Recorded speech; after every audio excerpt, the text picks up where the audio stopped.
responsibilities. Are you the designated That's me. tape recorder person? I am. Yay. Good. Oh, get on YouTube. Any, what's your degree? Computer science. Computer science? I'm civil engineering. Oh, yeah! Finally. This is your show now. We can talk. Come on in. Morning, guys. What's your degree? Aerospace engineering. Aerospace? Next, sir. Maggie? Neck. Mechanical? Yes, sir. Okay. Yay. Well, both of these will apply to you. You only want to talk to him. Oh, so it's like, you want to switch? Then you want to that sit side. over there, sir? All right. You got more coming, or is this? This is probably it. Okay, we'll go ahead and start. Well, I'll start off. I'll talk about the civil engineer career field. So, CE, our motto is we lead the way. Basically, you're not going to do anything with a mission in the Air Force without engineers. You know, an Air Force base is basically a power projection platform, much like an aircraft carrier.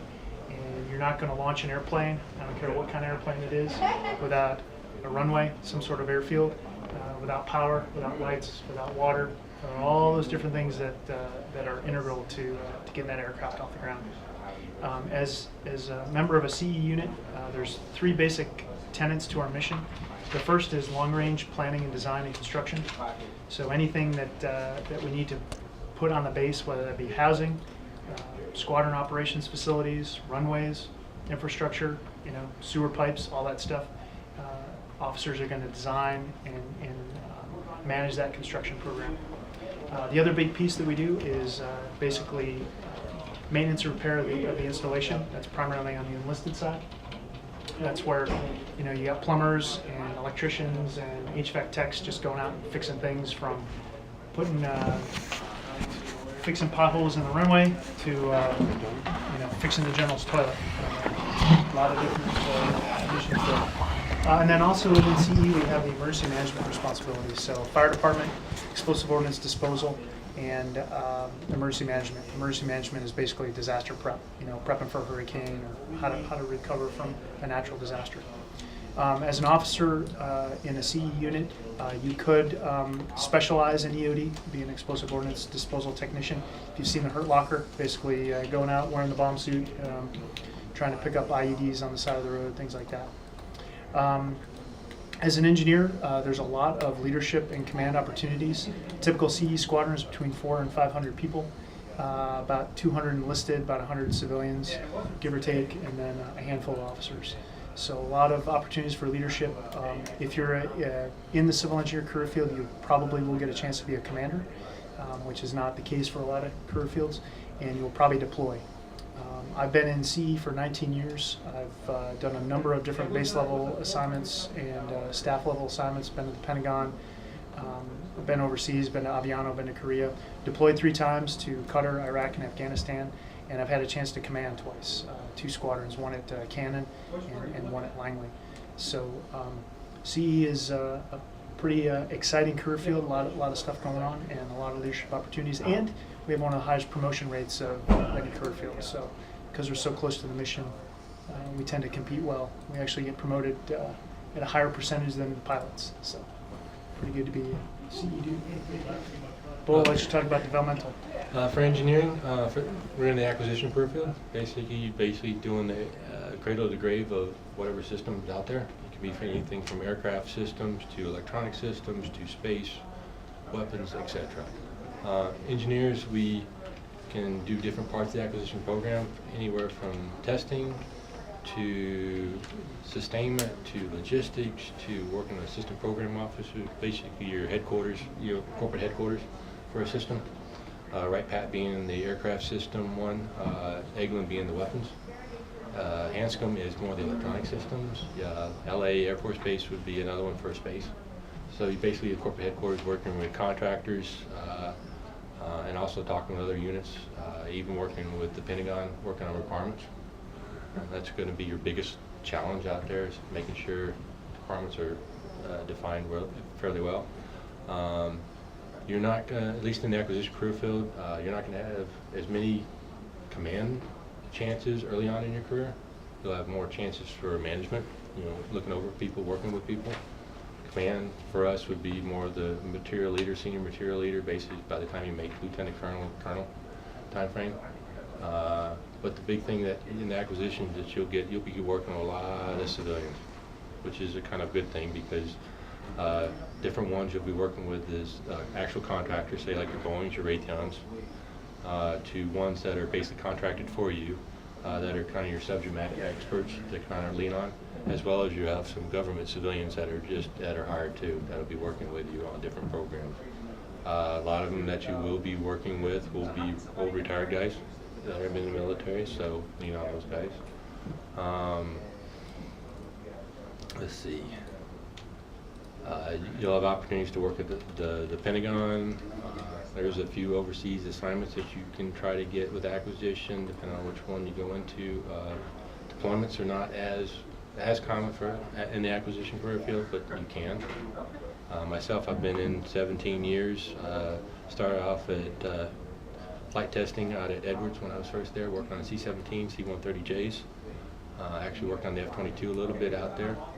Got to see the JSF fly-off, the airborne laser, see the space shuttle land 5 times out there. Worked at Wright-Patterson next at the F-16 SPO, working all the different variances of the F-16, working the weapons integration, basically making sure the weapons talk to the aircraft, aircraft talks to the weapons, anything from the air-to-air to air-to-ground weapons that are on the F-16. Did a career bonding assignment doing education with industry.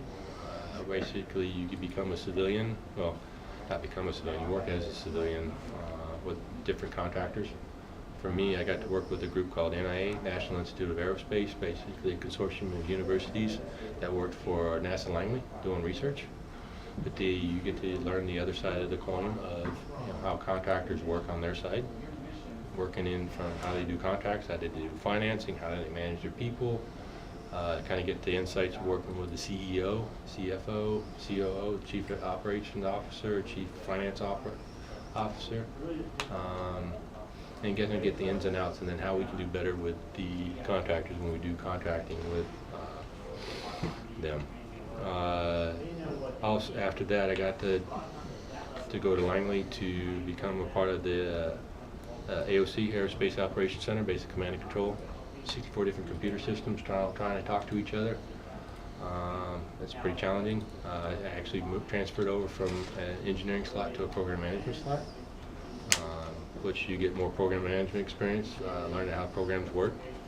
And then from there, I got to be where we're both teachers at ECSC. As an instructor, as another career broadening. It's kind of me in a nutshell, so y'all got for questions? Sir, so I'm assuming you were a civil engineering major?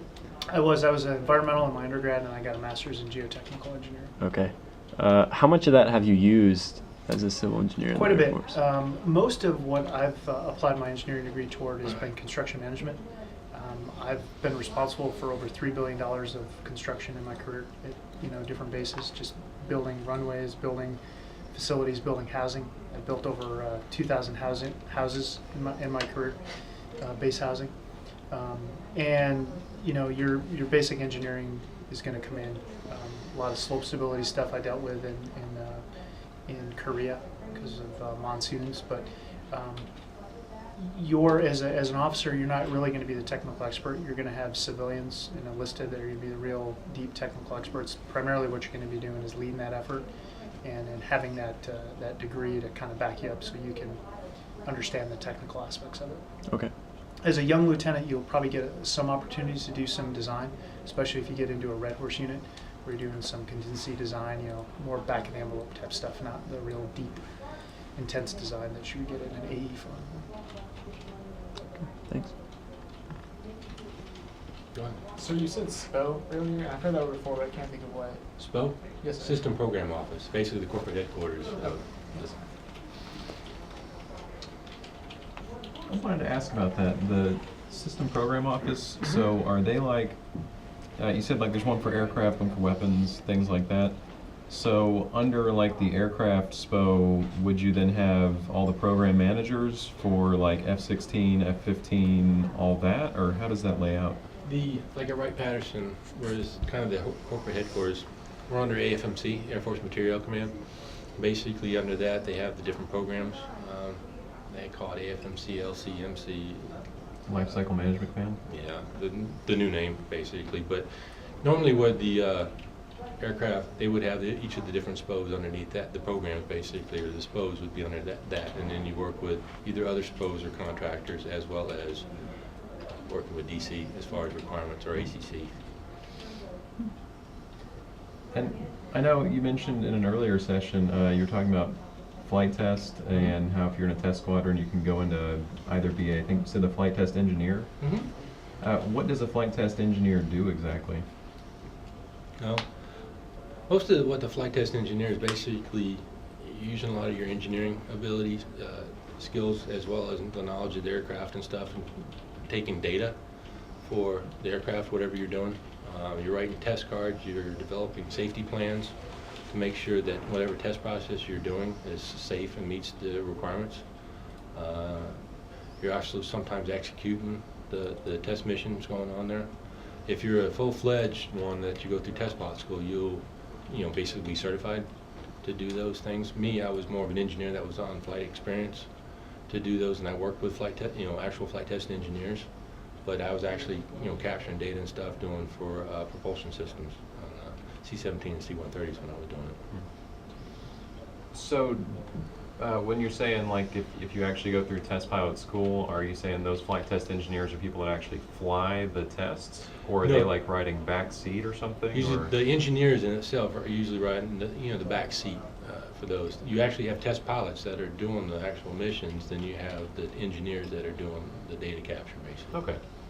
But you have to have, a heavy, engineering background for that in bachelor's and in master's too to get accepted in there. And it is very competitive. Go ahead. So that's actually going to be leading into one of my questions was the whole master's degree, and if pretty much when you all would recommend getting a master's degree in this career field. I know some of it could be postponed a little bit, and others like the sooner the better. I know they have the AFSC program. I would say the earlier the better. I mean, because you probably have a little more time as a young lieutenant and up to a captain. Because eventually you'll have family life, and the higher you move up in rank, the more responsibilities you get. So the sooner the better, and that gets it knocked out. For me, I didn't do it till later. Ended up getting an MBA for me for business administration to get my master's to allow me to get the higher ranks. I did want to do the engineering, but I just didn't have time. I had a family already, so trying to do otherwise you try to do night school or you try to do online classes. Those are usually your other options, unless they can give you time off. I went the different route. I was lucky and got picked up for an AFIT program. So through AFIT, you can either go in residence to Wright-Patterson, and you can do a lot of different career field or degree options there. I would highly recommend it if you're competitive to compete for that, because you're full-time, you're a student. You're not trying to do it nights and weekends. You're not trying to do it while balancing work and family. You're there to be a student. You're getting paid as a first lieutenant or a captain to be a student. I was even luckier because I was competitive enough that I got picked up for a Civilian Institute program. So I was sponsored by the Academy to get a geotechnical degree, and I went to Arizona State and was basically a civilian for a year, just getting a master's degree, which is really nice. The AFIT programs are competitive. Usually, I know for the CE career field, you have to have at least a 3.0 undergrad GPA to even be looked at. For the in-residence program, and then if you want a CI degree, they're usually looking at a little bit higher, like 3.6, 3.7 GPAs. The real high GPAs get the opportunity to do the Civilian Institute positions. I guess if there is one, could you all describe what an average day in the life is like? Yeah, I guess it depends on. Depends on what job you're in. Yeah, what job? Yeah. I can tell you as an engineer, when I was a squadron commander, there wasn't a typical day. I would typically have a plan coming in that day of what I wanted to do, and then whatever emergency kind of cropped up, whether it was an airman getting in trouble, whether it was the air conditioning going down in the wing commander's office, whether it was the sewer break in General Carlisle, the 4-star ACC commander's house. Sometimes those things, as a civil engineer, you're just going to have to drop everything and take that. But it really just kind of depends on the job and what you're doing. Yeah, you'll find the routine in each one of those jobs of kind of what's the daily pace of in there. And the first couple of days when you show up on a base, you're going to be like a fish out of water. And just find your niche and latch onto the senior enlisted guys as well as your civilians. And for us in the acquisition, even the graybeards, the guys that have been around a while, they'll help and mentor you and get you along. One of your classmates in the previous session asked, hey, when I show up at my base as a lieutenant, what can I do to be prepared and do the best job I can? And we kind of recommended that he do is first of all be a leader. You'll learn your job and you'll figure all that out as you go. But the first and foremost, you got to be a leader and take care of your airmen. If you take care of your airmen, if you give them top cover, they will take care of you. Your NCOs, your senior NCOs, they will not let you fail as long as you give them that top cover and you take care of them. And if you can motivate your airmen, and the way I always try to motivate my airmen is impress upon them how important they are to the mission, what they're individually doing in their job at that moment, how it relates to the mission and how it's important to the mission. Some HVAC troop who's up on the roof in 110-degree heat trying to fix the air conditioner, he really isn't loving life right now. But if I explain to him by getting this air conditioning unit back online, he's going to help an RPA pilot who's trying to fly a mission downrange to kill a bad guy. Impress upon him how getting that system back up is critical to that mission, really helps your motivation. And if you have motivated airmen, they're going to work 20 times harder for you, and they're going to take care of you, and you're not going to fail as a leader.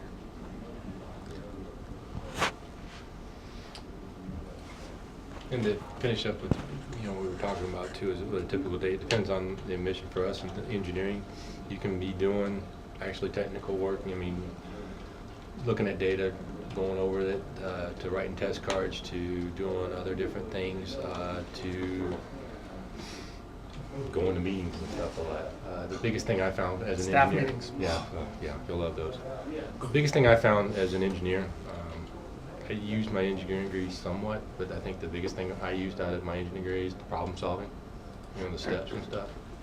It comes just natural because as an officer, you're going to be doing lots of problem solving of different things. And it doesn't have to be parts and pieces. It could be situations, that type of stuff. Because things don't always run perfect and smooth, and you're always finding other options. How often did you all find yourself using the lieutenant salute? I don't know. The what? The lieutenant salute, sorry? At least that's what my dad calls it. You're going to be a little bit bulletproof when you first arrive at a base as a second lieutenant. You really can't screw up too bad because they kind of understand. And you're going to have NCOs that are there that are going to help you out. You're going to have your peers. Get into your lieutenant network and work with your peers and help them out. But you can only play that card so long before you really start to have to kind of get to know your job and be somewhat of a technical expert.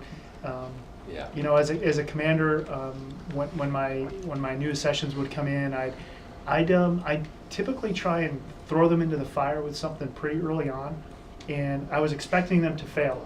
But really, what I was trying to do is gauge how they were going to fail. Were they going to fail catastrophically? Were they going to, blow something up? And I wouldn't give them something that would really be that critical. Or were they going to realize, hey, I'm a little bit out of my depth here. I'm going to find that NCO. I'm going to find that other lieutenant. I'm going to go ask for help. I'm going to get some help here and figure this out. So the biggest thing is Air Force is one big team. We're all in this together. So you're never out on your own. You're going to have mentors, whether they be enlisted, officer, civilian. They're going to be there to help you out. Use them. And if you're kind of a toxic leader and you don't take care of them, they will let you fail. So. Yeah, use your network and stuff, and use your people and stuff, and stand up and ask. I don't know, and find out where where you need to go get that information from. Build your contact network. Work within the lieutenant network when you get there too. Never lie to your commander.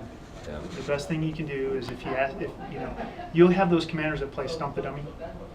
They'll ask you a bunch of different questions, just trying to trip you up, because again, they're putting you to that test as a young officer.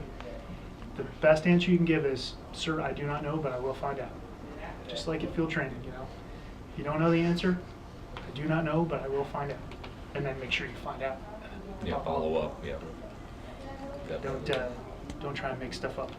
Yeah, Your 'cause commander will. you can get caught and, yeah, you don't want it to be squashed, I guess you'd say. Or thrown under the bus, I guess, coming down.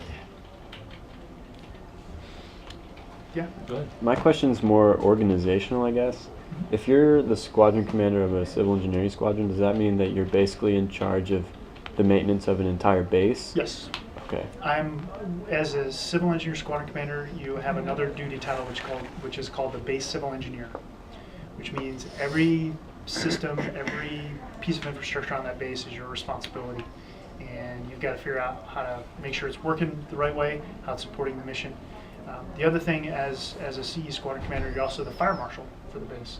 So since the fire department works for you, you get to play fireman every now and then.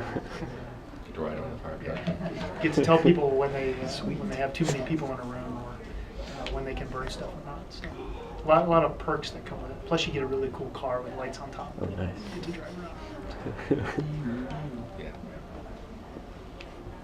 Come on, I gotta have more questions. So, sir, you said master earlier, and we just actually, when we were talking to the maintenance officers downstairs, they're like, when you're an officer, you are more or less a jack of all trades, master of none kind of concept, because you're just trying to get your hands into everything and lead and be that leader. Is it the same in the engineering and developmental Yes. engineering career field, civil engineering field? You're for engineering, you're more that subject matter expert as best as you can. You're not actually commanding. You are still, leading and stuff, but you're more managing, working with people and stuff on projects. To do the actual commanding, like I said earlier on, that you don't do that till like your lieutenant colonel, time frame be those senior leader. But you do have chances earlier on to be like a det commander at a ROTC unit or etc. There are opportunities, but not as many. In the CE career field, we want our officers to be a mile wide and an inch deep. We want our enlisted to be a mile deep. They'll get their breath when they're senior NCO, but as an officer, you don't need to know how to tear open an HVAC unit and get it fixed, but you do need to know what an air handler is. You don't need to know how to fix a runway, but you do need to know what a CBR is. So we're not looking for that specific technical depth, but you want to have a good broad experience. And in the CE career field, you're not going to hold a job for more than 2 years at the most. You're going to PCS every 3 to 4 years, but in those squadrons where they're going to rotate you around, you're going to have a job working environmental, you're going to work construction, you're going to work maintenance, you're going to work a lot of different opportunities within the unit. Yeah, engineering. It's roughly the same thing there. You want to be constantly moving too, because by the time you're an expert, you need to move. Because when you get to be a squadron commander, you need to understand what a firefighter does, what an EOD technician does, what a plumber does versus an entomologist versus an electrician. You gotta kind of have that broad stroke. Yeah, and you do the same thing in engineering too, learning from test, the logistics, sustainment, working on all these different parts of the acquisition.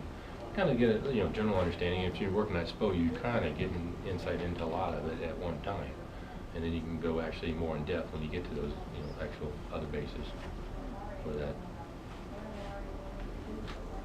Other question? Generally, how smooth is a transition from being an engineer in the Air Force to being a civilian engineer? Have no idea because I haven't done it. Yeah, me either.